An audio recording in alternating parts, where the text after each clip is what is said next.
எல்லாத்துக்கும் சொல்ற எதிர்மறை எண்ணமே வாழ்க்கையில துளியும் இருக்கக்கூடாது. நடக்குமா நடக்காதா சந்தேகம், நடக்கும்டா, நடக்கலையா முருகன் எடுத்துக்கிட்டேன் அவ்வளவுதான், விட்டுரு, அடுத்த வேலைக்கு போயிடணும். சும்மா அதையே போட்டு தொங்கிக்கிட்டே இருக்கக்கூடாது. சில பேர் வீட்டில் ஒரு செத்த எலி இருக்குன்னா என்ன பண்ணுவீங்க? அப்படியே வச்சிருப்பீங்களா? என்ன பண்ணுவோம்?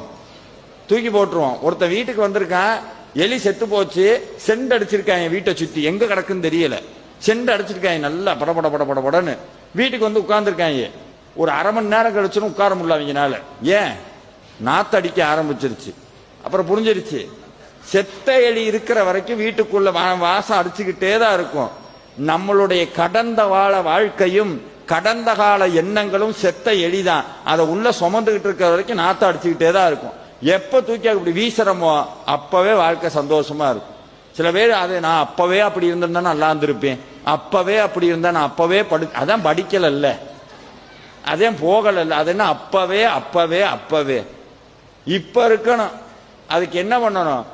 அப்ப நம்மளுக்கு தெரியுது நம்ம கண்ட்ரோல்ல நம்ம இல்ல, மனசு எங்கேயோ போயிடுச்சு அப்படின்னு. அப்ப அதை பிடிச்சி இழுக்கணும்னா ஒரு கயிறு இருந்தா பத்தாது.